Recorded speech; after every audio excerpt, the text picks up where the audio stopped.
मेरे प्यारे बच्चों,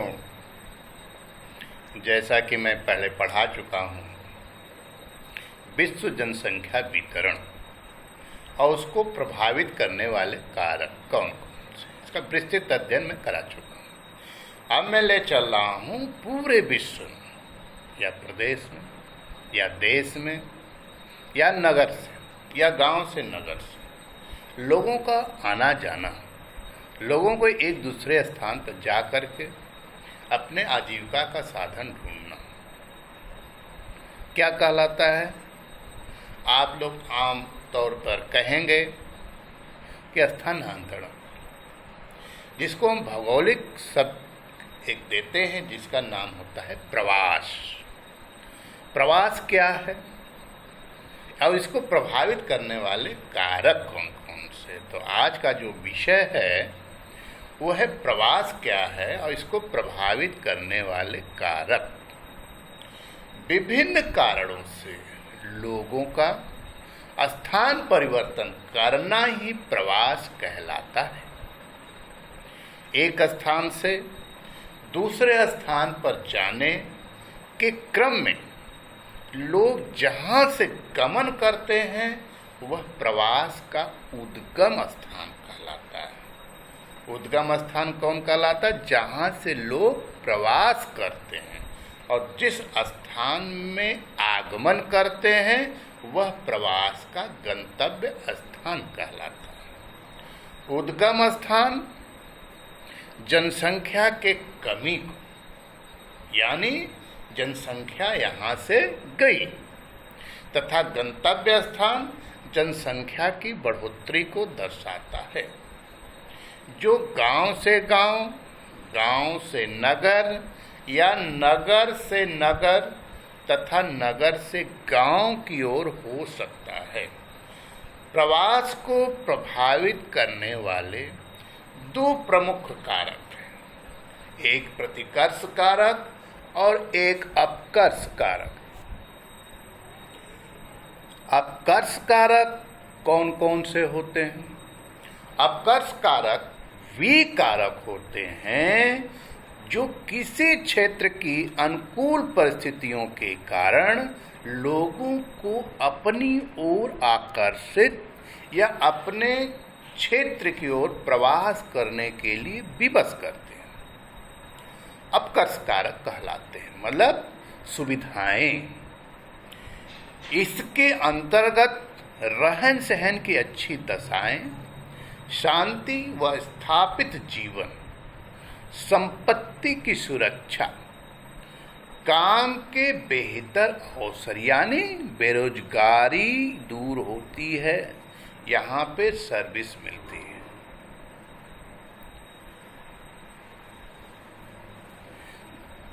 अच्छी दशाएं, शांति एवं स्थायित्व जीवन, संपत्ति की सुरक्षा, काम के बेहतर अवसर व अनुकूल जलवायु जैसे कारक होते हैं। नगरों में अच्छे आर्थिक अवसरों, शिक्षा तथा मनोरंजन के साधनों के कारण लोग चुंबक की तरह आकर्षित होते हैं। जैसा कि सभी बच्चे जानते हैं, कलकत्ता, दिल्ली, मुंबई गांव से लोग क्यों जाते हैं?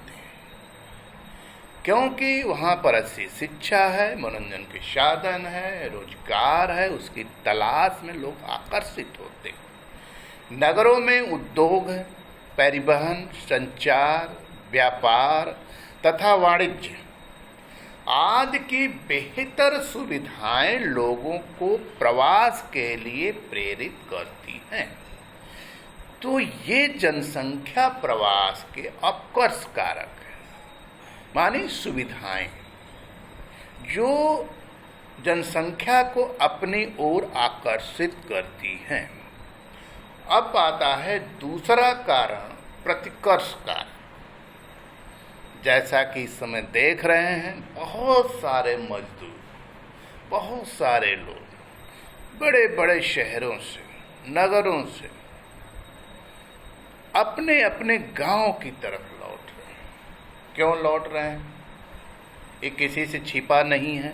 सभी जानते हैं कोरोना काल चल रहा है, समस्याएं हैं, जीवन बचाना है, इसलिए अब बड़े बड़े महानगरों से लोग गांवों की तरफ जा रहे हैं। तो अपकर्ष कारक में तो सुविधाएं थी, अब प्रतिकर्ष कारक वे कारक होते हैं जो प्रतिकूल भौगोलिक परिस्थितियों के कारण लोगों को अन्य स्थानों की ओर प्रवास करने के लिए बाध्य करते हैं, प्रतिकर्ष कारक कहलाते हैं। इसके अंतर्गत जलवायु, प्राकृतिक विपदाएं, जैसा कि अभी मैंने बताया, कोरोना का ज्वलंत उदाहरण दिया, महामारी, सामाजिक आर्थिक पिछड़ापन,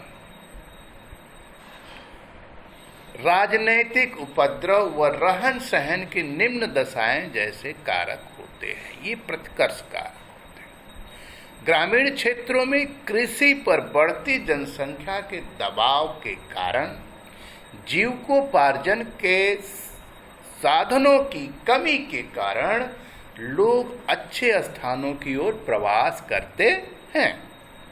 गांव में आजीविका प्राप्त नहीं कर पाने वाली जनसंख्या की गणना अधिशेष जनसंख्या के रूप में की जाती है। यह जनसंख्या नगरों की ओर प्रवास करती है। इस प्रकार जो हमारा आज टॉपिक था, प्रवास किसे कहते हैं और प्रवास को प्रभावित करने वाले कारक, अपकर्ष कारक और प्रतिकर्ष कारक, इन दोनों कारकों को मैं संक्षिप्त रूप में आपके सामने अभी बताया।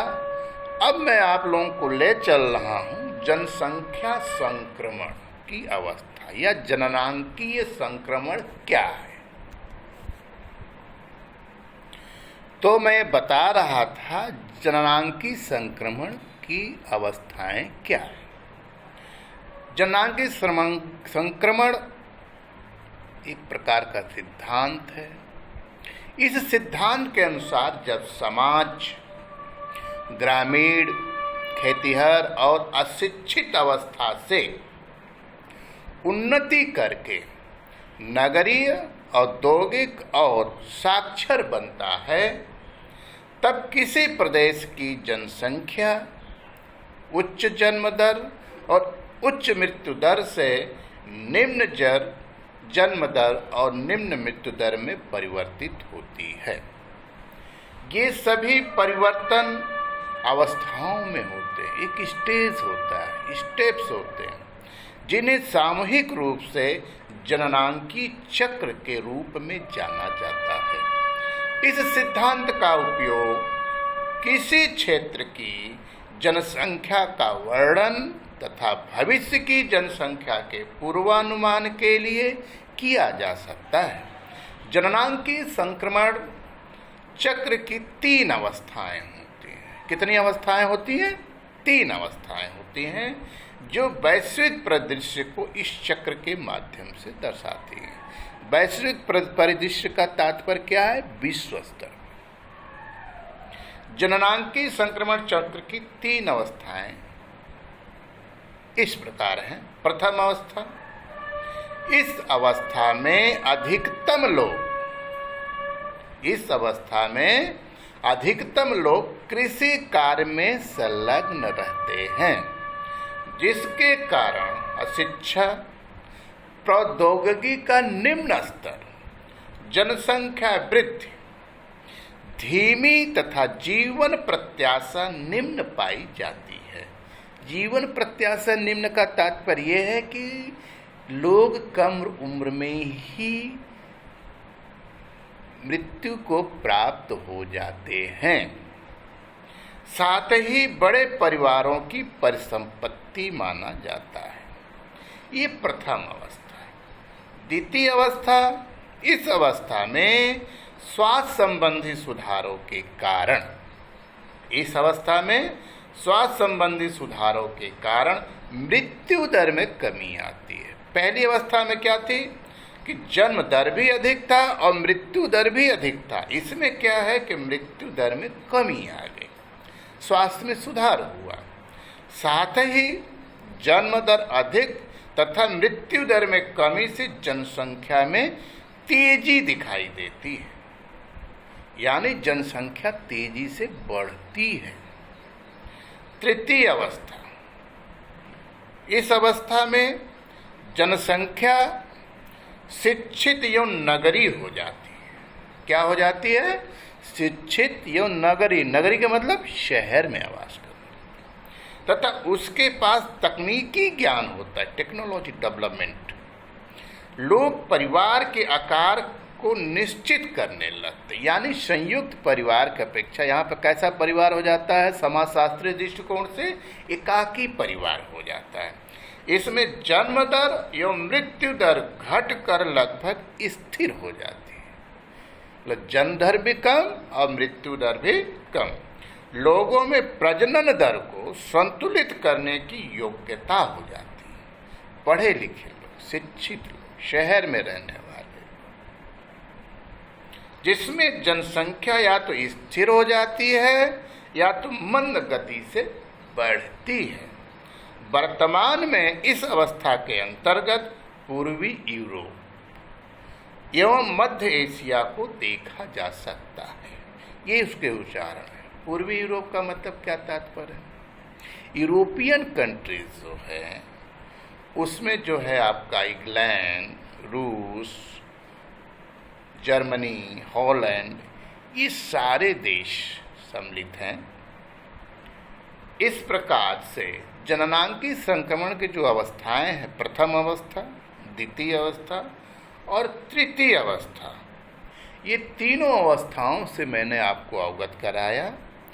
आज का विषय जो रहा, इसमें पहला था प्रवास किसे कहते हैं, प्रवास को प्रभावित करने वाले कारक कौन कौन से हैं, और दूसरा प्रश्न मैंने आपको बताया कि जननांगी संक्रमण किसे कहते हैं, और जननांगी संक्रमण के जो अवस्थाएं हैं वे कौन कौन से होती, उसके लक्षण क्या है, उनकी विशेषता क्या है। समझ में आ गया? अब यहीं पर आज ये मैं समाप्त करता हूँ, और आप लोग हमारे वीडियो से अच्छे ढंग से पढ़ें, उसको अच्छे ढंग से देखें। नहीं समझ में आता दोबारा देखें। थैंक यू मेरे प्यारे बच्चों।